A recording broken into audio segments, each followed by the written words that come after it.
Hello everyone and welcome back to my YouTube channel. I know it's been a while since I posted a video and I'm so sorry about that. I will be filming a video pretty soon kind of talking about why I haven't posted in a while. But I promise the videos are going to be more consistent this time. At least that's the plan. I have filmed a hair tutorial just in case you're wondering. For those who've asked, I got a couple of requests the last time I talked about my hair care routine, and I got a couple of requests for a hair routine, a hair tutorial. So I have filmed that. I will be posting it pretty soon. I know I'm not very team natural right now, but I was getting really lazy with my hair, to be honest with you. And this time of the year is the worst time to get lazy with your hair because it's so cold and that dries out your hair, so you have to worry about moisturizing it, protective styling and things like that, and I just wasn't keeping up with it. So I just figured the best thing is to just put it away for a while. So, hence the new look. So today's my birthday and I thought I'd do something different. I got the idea last week to create a video in which I was sharing 27 lessons kind of that I've learned in life so far. I'd like to think I've learned more than 27 lessons, but I just thought this is a nice number. Just talking about that, it reminds me of 27 dresses. I actually didn't think about that until now. But anyway, I have my little cheat sheet down here, so in case you're wondering why I'm looking down, that's what I'm looking at. I'm gonna try to run through them without too many stops because I have to leave the house pretty soon. And this is quite a number of lessons to go through.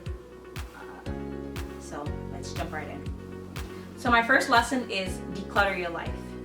I found that decluttering your environment is so important. It has such a great impact on your psyche.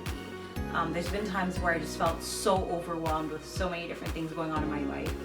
And I would, just a simple gesture of, decluttering my environment, maybe redecorating a little bit, just cleaning, had such a great impact on my mind frame. So that's one of the first things I usually go towards when I'm feeling really overwhelmed, just kind of choked with a bunch of things in life. That's probably one of the first things I go to, and it always works. Also, you could declutter your life of negative people, of just emotional baggage, just different things that weigh you down. I think it's always important to kind of do a self-check and see how you're feeling, see where your mindset is at, where your mind frame is at, and get rid of those things that are just kind of weighing you down. My second, which kind of ties into the first one, is don't dwell on things that take away your joy or your peace or that make you feel uncomfortable. Sometimes I find that I could be driving or just sitting down somewhere, and there will be this thought that comes to my mind and just makes me really feel really uncomfortable. Whether it's something someone did to me or said, or something I haven't done, or whatever it is. It could be anything, a regret, anything. What I started doing is, as soon as that thought comes to my mind, I just immediately get rid of it. And if it's something that I have to do, I'll plan to do it. If I can't do it at that very moment, then I'll let go of the thought. And I just find that it's so much better because you can sit. People tell me a lot that I think about things too much.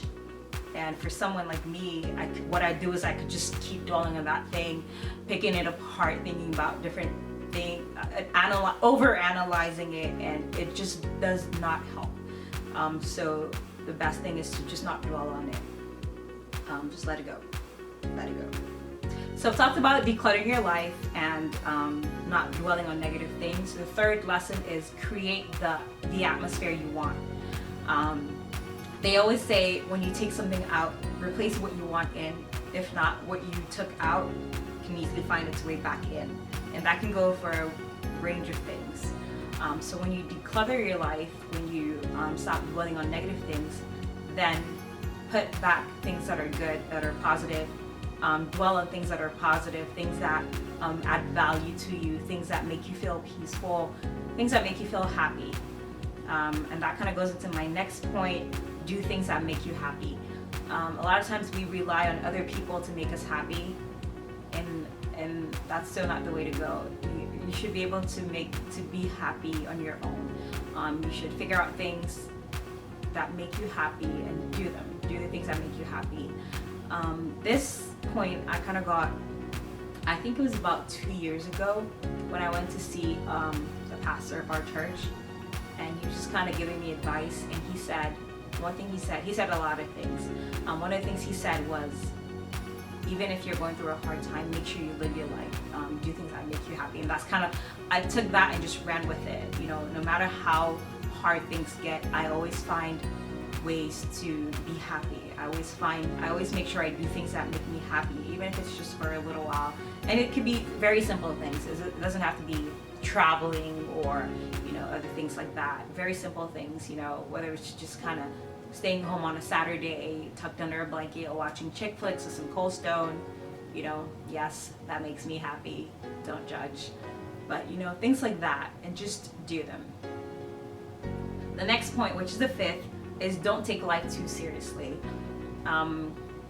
That happened to me a lot, and I didn't realize it. I was taking things so seriously because I had a plan for my life. I knew what I wanted to do by a certain age and things like that, and it just kind of takes the fun out of it. So don't take life too seriously. Don't put so much pressure on yourself to live up to a certain standard. Yes, be the best you can be and all that. Do what you got to do, but don't take life too seriously. Make sure you have fun. Kind of going back to the point before that. Make sure you have fun. Make sure you have a good time, and just live your life, really. The next point is live intentionally. Yes, don't take life too seriously. Have fun, but also have a plan. Know where you're going. I've realized over my short number of years on this earth that the plan changes a lot. Growing up, my mom used to make us write down our goals for the year, 5 years, and 10 years. So that's something that I've just always done. And sometimes when I look back at plans I made even just 2 years ago, I realize the plans change a lot. But just make sure that there's something that you're working towards. So that way you're able to take advantage of time, of opportunities. You're not just kind of waking up and doing what you got to do and going back to bed. You know, there's something at the back of your mind that you're working towards. I just find that helps you stay focused. My next point is cultivate good habits. I don't think anybody is so rigid that you cannot change no matter how old you are. I think if you're that rigid that you can't change, I think it's a mindset. If you see if there's a habit that you know you have that's not good, then try to cultivate the good side of it. You know, if you're someone who's a firecracker and you react very intensely to situations, and that's something that you do not like, find out how to change that. And it could be good habits could be from behavioral habits or just even things you do on a daily basis. Etiquette. I think you're always learning, and it's okay to adjust and to adapt things that you see that are good. I can think of a few habits that I've adapted just in the past 2 years. It could be something as simple as just brushing your teeth before you go to bed. It's one of the most tedious tasks when you're tired or when nighttime comes, but if you do it often enough, there comes a time where you can't go to bed without doing it. But that was just a random example, but yeah. So cultivate good habits. If there's a habit that you think is good that you wish you had, try it a couple of times and be consistent with it, and eventually it'll become a habit of yours. My next point is take care of your body. I always used to think you didn't have to worry about rigorous facial routines and things like that until later in life when you start thinking about wrinkles. But I've come to find out these are things that you need to start working on as early as possible. So take care of your skin, work out, eat healthy. These are all things that are important, not just for later in life, but also really for every stage in life. I think these are important. And kind of going back to the point I made before, cultivating good habits. The earlier you're able to start these things, the better you get at them, so they become habits. So you don't have to start worrying in your 50s about eating healthy or working out. If this is something that you've just always done, you're gonna reap the benefits throughout your life. And it's important. It's important at any age to eat healthy, at any age to work out, at any age to take care of your skin, and just different things that pertain to taking care of your body. My next point is do what works for you. This also goes with my point before about working out and eating healthy. Figure out what works for you and do just that. A lot of times, I think our society is so big on fads. Everyone wants to jump on the latest thing or the next best thing or the shortcut. And I just figure you need to find out what works for you. So that may mean trying a few different things, but pick one at the end of the day. Don't be that person that jumps from the next best thing every single time. Figure out what works for you and do it. But at the end of the day, there's really no shortcuts to eating healthy or working out and living healthy and things like that. You have to figure out what you're able to sustain. I could go on and on about that, but so yeah, do what works for you. Also in life, it's not only as far as working out and eating healthy, but just in general, do what works for you. You don't have to worry about what other people are doing. We're not all the same. We're all different. We all have our own race to run, which is my next point. Run your own race in life. Don't worry about what other people are doing. Don't worry about what you see on social media. Run your own race, okay? Social media has a lot of positives and quite a lot of negatives also. You find that people start doing a lot of things that people get into a lot of stuff because of what they see on social media. And at the end of the day, you have your own race to run. Everybody is unique. Everyone has their kind of purpose and their calling. And sometimes it takes a while to figure it out. But do what you want to do. Do what you feel you're supposed to be doing. Do what makes you happy. And run your own race. My next point is don't be too hard on yourself. This is a very hard lesson, and it's something that I'm still working on because I tend to be a little bit of a perfectionist, and I just found that perfection is not a good goal to have. I think it's best to aim to be the best version of you, but to aim for perfection in anything is just a recipe for disaster. So just, you're going to make mistakes. You're human, so learn from them and move on. But don't be too hard on yourself. Mistakes are bound to happen. You're not gonna get everything right the first time, and some things you may just never get, but that's okay. Just don't be too hard on yourself. Forgive yourself. It may sound funny to say it, but I know I felt that before, so I know what I say. I know what I mean when I say forgive yourself. And yeah. My next point, which is a 12, is take risks. Now, obviously, they have to be things that you're comfortable with, but don't stop yourself from doing things, because I find that living life too safe tends to result in regret. And you may think, what does she know? She's young. What regrets could she have? But I can look back and there's a couple of things that I go, darn it, I wish I actually took the risk and did it anyway. You know, especially when it's not something that is that has like a major consequence, or you know, it's different. And a lot of things are so much easier when you're single, and that's why they say to take advantage of when you're single, because once you have a family, there's so much more to consider when you're taking risks, and these are for the bigger risks, obviously, as far as career and things like that. But just don't be afraid to take risks. Even with a family, you know, obviously they have to be more calculated and more reasonable, but sometimes it's important to take those risks. Because sometimes what we consider risks are really just us being afraid to step out of our comfort zone. So if it's just stepping out of your comfort zone and taking what you consider a risk, do it. And you know, if it succeeds, awesome. If it doesn't, it's okay. Don't be too hard on yourself.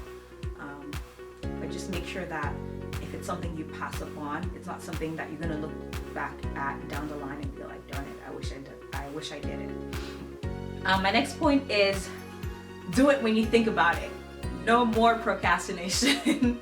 I'm laughing at myself as I say this because I need deliverance from procrastination. And my mom always says this all the time. She's like, you kids, you need to stop procrastinating. and I know I need to stop procrastinating. So a lot of times when I think about something, I make sure I do it immediately. Sometimes I put it on my to-do list if it's not something I can do. And I'm one of those people who I get that instant gratification from being able to check something off of my list, my to-do list. I don't know if this sounds weird for those of you who are not OCD, but yes, I get instant gratification when I'm able to check something off. So me writing it helps me actually do it. So I'm one of those people that writes everything down. I have all kinds of notes everywhere, my phone, my iPad, everywhere. So just make sure you do it when you think about it. Don't procrastinate. Don't keep pushing it off. Do it now. My next point, the 14th, is follow your dreams, passions, ideas. Just go for it. Yeah, I think it basically speaks for itself. If there's something that you dream about, or you dream of, or you're passionate about, or an idea, go for it. They say life is too short. Well, even if it's long, even if you live a long life, I just think there's more fun, or there's more purpose in going after the things that you want, as opposed to just working a job to pay the bills and put food on the table. I think passion and purpose and things like that, I think they add flavor to life. I think they make life more enjoyable. Maybe that's just me, but yeah, just go for it basically. My next, which is the 15th, is practice excellence. Whatever you set out to do, make sure you do it the best you can. And this is something that I am still working on, because sometimes I kind of pick where I'm going to be excellent at, if it's at school or business or whatever it is. Sometimes I pick and then I'll be like, okay, this area I can be mediocre.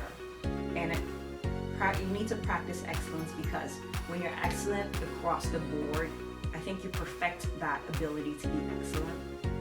And also, you don't want to, if you're gonna do something, do it well. It may not be what pays, what you get paid for, or your passion, or anything like that. But if you're doing something, why not just do it to the best of your ability? What's the point if not? My next, which is the 16th, is ask for what you want and insist on it. This was tricky for me, because as much as I can be outgoing, I can also be very reserved and a little bit too polite. So what happens is, if I ask for something and I get a no, I would just not insist on it, because insisting is not polite. But there's just things in life where you have to be impolite, I guess. Is insisting not polite? Maybe it's not, insisting is not, it's not, if we're talking about etiquette and manners, it's really not polite to insist on something. But I just realized I took that into everything in life, where if I'm asking for something and someone says no, I'll just be like, okay, I asked and they said no. But recently a friend of mine was like, well, ask again, the worst you're gonna get is a no. And I was like, you know what, you're right. This is probably someone it's not someone that I have to, it's not a situation that calls for etiquette. When you're asking for something, when you need something from someone, when you're desperate, when it's something that could potentially change your life, put etiquette aside for a minute and, just insist on what you want. And really the worst you're gonna get is no, but insist on it. Just don't ask once, and once you get the answer, you're like, okay, never mind. Because I can be very creative, so I'm very quick to figure out another way. And I think that's one of the reasons why once I get that no, I'm like, okay, time to switch to plan B. Like, I could have plan A to Z for a project or something, but sometimes plan A just needs a couple more nudges for it to work. You don't have to switch to plan B. So ask for what you want and insist on it. Oh wait, what's the next one? Okay, 17, love well. Of course, I had to have love somewhere in this list of 27 lessons. And this is basically just saying, if you're going to love going to be in that position to love, whether it's someone you're romantically involved with, or I think for family it's a bit different because you do want to love them well.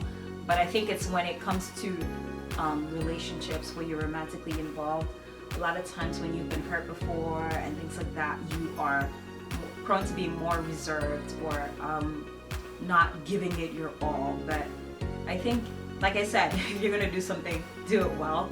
So love well, you know, and love requires of you to give of yourself. It requires to give of your time, and do this when it feels right. Obviously, you don't want to just go around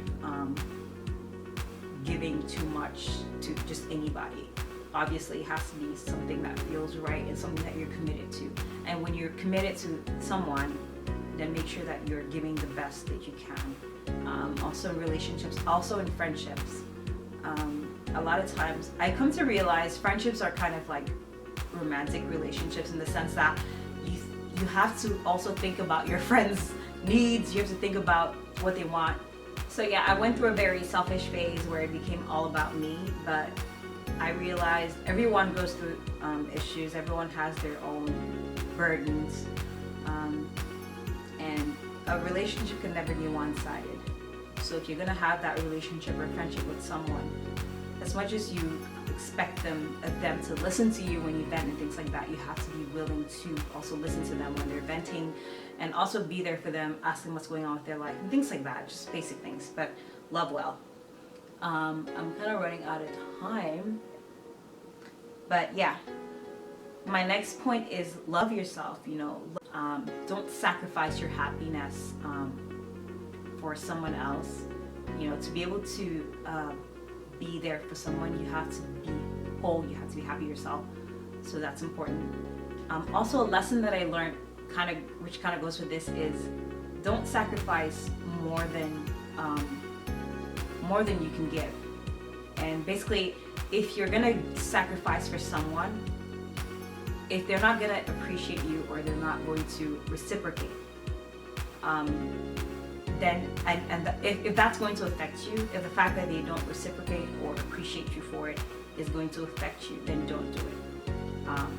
If you're going to sacrifice, then let it be just that. Let it be a sacrifice that you've done and you've let it go, and you're not waiting for a thank you. You're not waiting for the same action to be done to you. Because I think if you live life like that, where you're going about sacrificing more than you can bear for people, hoping that they're going to do the same for you, I think you're going to get burned in the end. And I've seen that happen.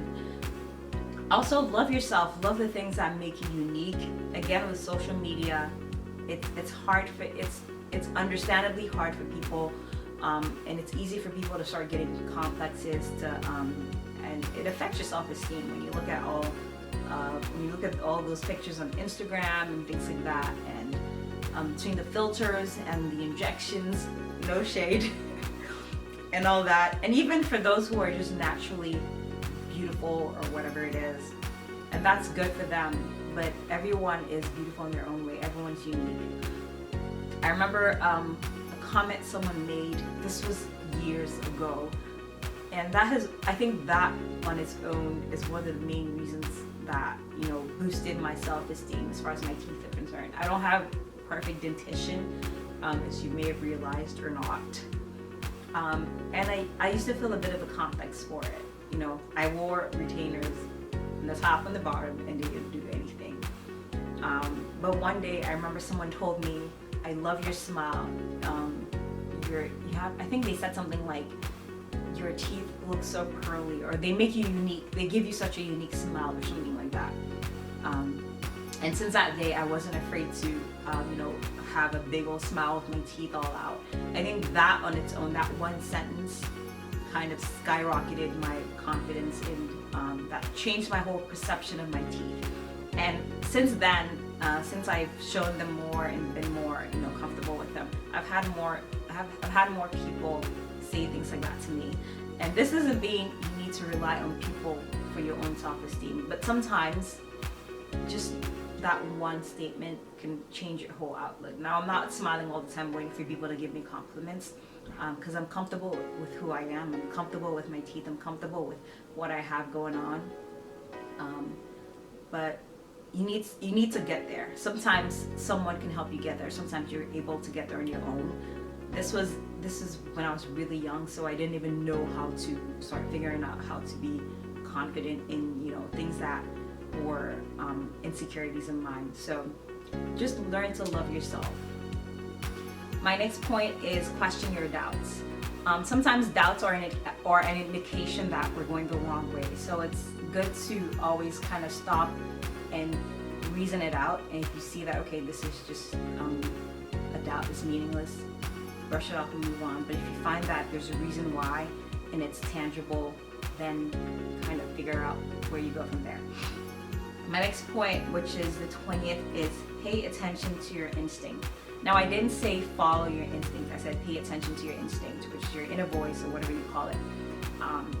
I've noticed your instinct is not the only voice that you hear within. Sometimes doubt is a voice you hear. So I said pay attention so you're able to distinguish what you're hearing and, you know, follow it. My next point, 21, is treasure moments with family. Family is really important, especially when you have a good family, a supportive family. Not everyone has, you know, family that really looks out for them. So when you do have that family, make sure you treasure them and just do your best to be there for them, to let them know that you love them and things like that. My next, love your company. I'm such a social butterfly that I had to learn to love my company, and it wasn't exactly voluntary, but yeah, it's something I had to just learn. And I think sometimes I feel like I love my company a little too much, and that makes me antisocial. But yeah, I think it's important for everyone to have some me time where you're just able to be by yourself and take care of yourself. Not have to worry about somebody else. Just spend some time by yourself. You can think, reflect, or just chill with yourself, you know, just Netflix and chill with yourself. Okay, I didn't mean that in any weird way, but yeah. The next one, learn to love yourself. Crap, I kind of said that before, but yeah, I guess it's really important. Okay, this is where I see I made a mistake. The love yourself point was about, you know, loving yourself and making sure that you're keeping yourself happy, that you're worried about yourself and things like that. Learning to love yourself is more about, you know, insecurities and just appreciating your differences, appreciating what makes you unique, and things like that. So the 24th point, don't hold grudges. They always say when you hold a grudge, it affects you more than it affects the other person, but it's easier said than done. When someone does something to you that hurts you, you're gonna feel, I think it's human nature to feel some kind of resentment or anger or something towards that person, but it's now your responsibility to let it go, not for their sake. But it kind of goes back to my point where I said don't dwell on negativity. When you hold a grudge against someone, you're just fostering negativity in your life, and it really doesn't benefit you, because then it messes with your mind frame, it just messes with your whole atmosphere and everything. So don't hold grudges. My next point, make the right choice for you. A lot of times people are going to try to tell you what they think is best for you, or tell you what you should be doing, which way you should be going. But at the end of the day, you're the one who knows what's best for you. So make sure that you make the right choice for you. Now, it doesn't mean you can't listen to advice and counsel and things like that, but at the end of the day, the choice is always yours, and do what you feel is best for you. The next one, don't allow fear to control you. This is a very hard lesson, because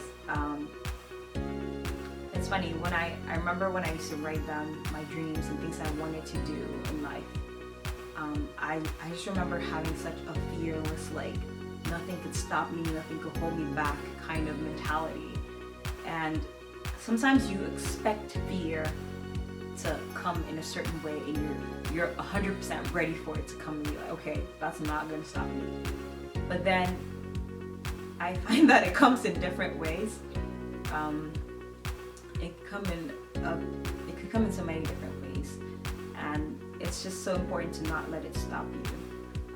A lot of times when you are trying to do something and you're getting a lot of when you keep getting a lot of resistance in that area, I think subconsciously you can develop a kind of fear, which could stop you from pursuing what you were pursuing. But it's just important to not let it control you. You know, if you're going for something and you keep getting resistance, or you're not able to achieve what you want, you can either, you know, change your strategy, or kind of, if that's not the right route, change your route, but don't let fear hold you back and keep you down.